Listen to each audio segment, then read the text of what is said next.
Halo, saya Yatini Sulistiawati, Ketua Departemen Buruh Migran KSBSI. Terima kasih atas undangan yang diberikan kepada saya untuk bisa memberikan sedikit pengetahuan saya tentang Serikat Buruh pada saat annual meeting UUDW. Apa sih sebenarnya Serikat Buruh dan kenapa sih harus berserikat? Terutama untuk buruh migran, kenapa harus berserikat?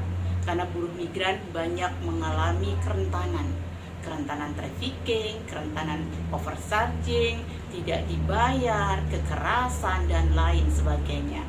Dan biasanya domestic workers adalah orang yang bekerja di ranah privat, tidak memiliki kebebasan, kadang tidak punya teman, tidak ada tempat mengadu. Tapi dengan berserikat, insya Allah banyak hal yang bisa kita selesaikan. Karena berserikat kita menyatukan visi kita bersama-sama dengan yang lain untuk membangun kekuatan. Kenapa sih kita berserikat?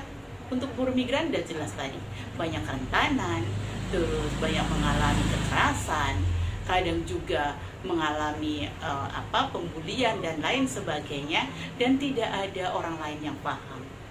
Maka perlu berserikat. Ketidakadilan, upah yang murah, terus terkungkung dalam tembok-tembok, itu membuat kita harus berinteraksi dengan yang lain. Ketika kita mengalami masalah di dunia kerja kita, di rumah majikan, ketika kita bisa berkomunikasi dengan yang lain bisa membangun kekuatan untuk bisa membela buruh migran yang bekerja pada ranah domestik itu.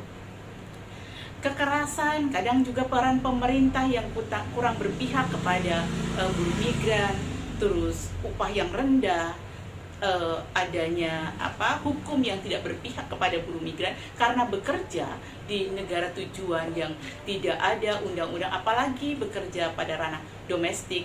Di setiap negara itu belum ada aturan atau hukum yang menguatkan, memberikan perlindungan terhadap PRT. Itu kenapa kita harus berserikat. Sedikit saya akan cerita tentang KSBSI. KSBSI itu apa? Apa itu KSBSI? KSBSI adalah serikat buruh yang lahir pada masa Orde Baru, di mana ada monopoli kekuasaan waktu itu. Serikat buruh hanya ada satu, namanya SPSI, Serikat Pekerja Indonesia. Tidak boleh ada serikat buruh lain. Dan atas inisiatif para aktivis buruh pada masa itu, tidak hanya aktivis buruh tapi aktivis nasional, ada Gus Dur, ada Asmarana Baban, ada Sukowaloyo, dan beberapa tokoh lagi, sekitar 104 tokoh berinisiatif untuk mendirikan serikat buruh untuk memperjuangkan hak-hak buruh. Karena pada masa itu tidak ada ketentuan tentang upah, terus banyaknya diskriminasi, banyaknya monopoli, dan lain sebagainya. Sehingga para aktivis itu berinisiatif untuk mendirikan serikat buruh selain SPSI yang independen dan tidak ada campur tangan pemerintah. Tujuannya adalah bagaimana memperjuangkan upah yang layak, kerja yang layak, dan buruh bebas untuk menyuarakan, buruh bebas berserikat, berunding, dan ada bargaining position dengan pihak manajemen waktu itu. Nah, salah satu perjuangan KSBSI saat itu adalah pada tahun 1994 mendeklarasikan untuk mogok nasional dengan tuntutan upah 7.000 sehari. Saat itu pemerintah menganggap bahwa itu sangat bullshit, upah 7.000 sehari. Saat itu tidak ada ketentuan upah. Dan di bulan April 1994 terjadi mogok besar-besaran di Medan, Sumatera Utara, dan banyak tokoh, ratusan tokoh buruh aktivis waktu itu ditangkap, dipenjarakan, dan ribuan buruh di PHK, sekitar 5 ribuan buruh di buruh pabrik di PHK di Sumatera Utara waktu itu.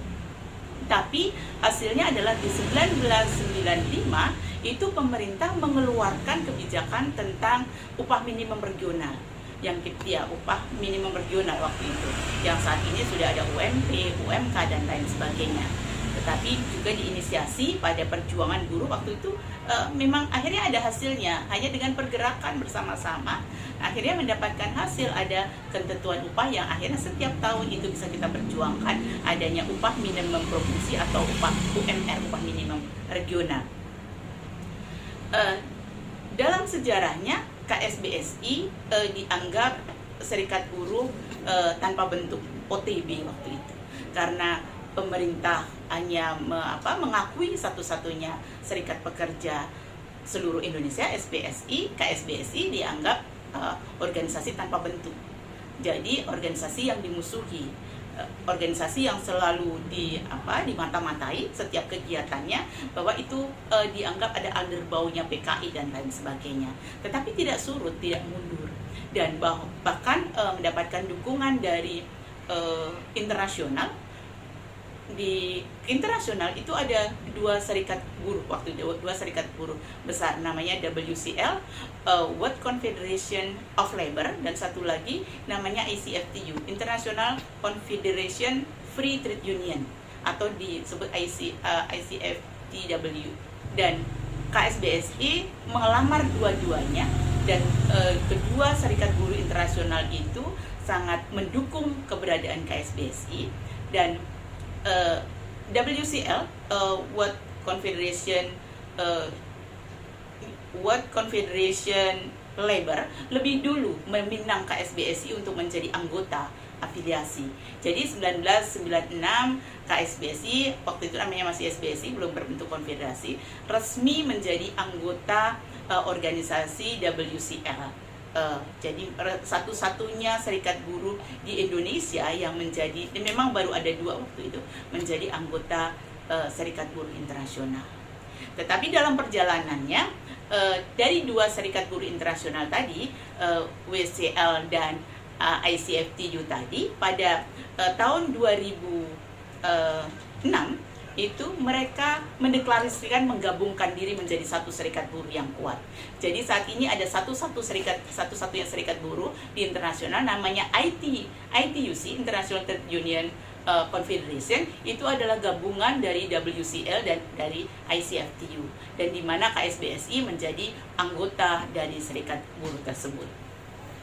Dan ITUC itu memiliki anggota di 163 negara dan 331 organisasi di 163 negara, dan salah satunya adalah KSBSI.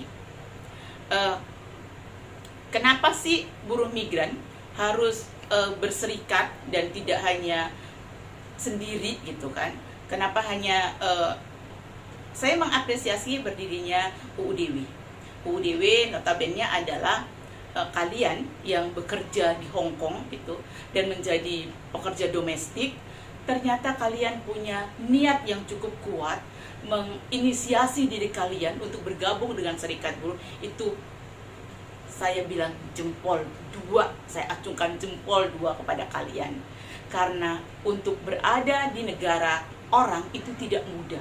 Hukum, budaya, tradisi yang sangat berbeda.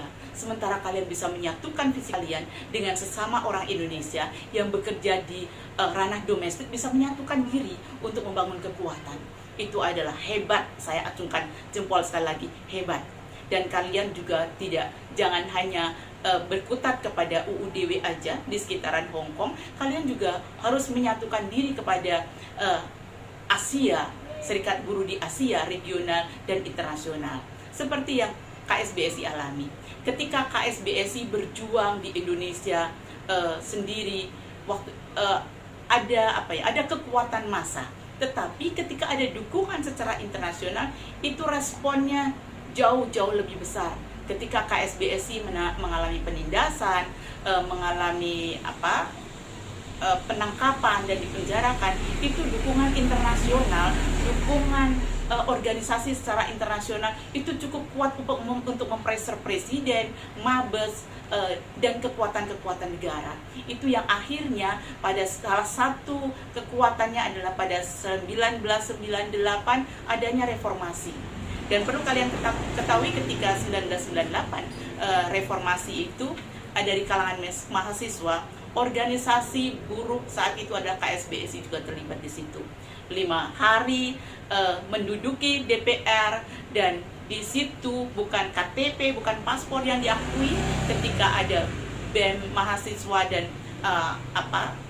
kelompok-kelompok pengaman di DPR. Yang diakui adalah identitas organisasi. Nah, itu hebatnya kenapa kita berorganisasi. Dan jangan kecil hati kalian, karena kalian adalah PRT dan bekerja di luar, kita adalah sama. Kita adalah saudara, kita saling bahu-membahu, dan motivasi Serikat Buruh adalah solidarity forever. Buat kalian, UDW, selamat meeting, annual meeting menghasilkan hal-hal yang produktif buat kalian. Jayalah kalian walaupun di negara orang, jadilah kalian diri kalian sendiri, dan bangun kekuatan untuk domestic workers. Dimanapun kalian berada, kalian tidak sendiri, kalian adalah pekerja, kalian adalah kekuatan negara, dan kalian adalah juga penentu ekonomi negara. Selamat berjuang kawan-kawan. Terima kasih.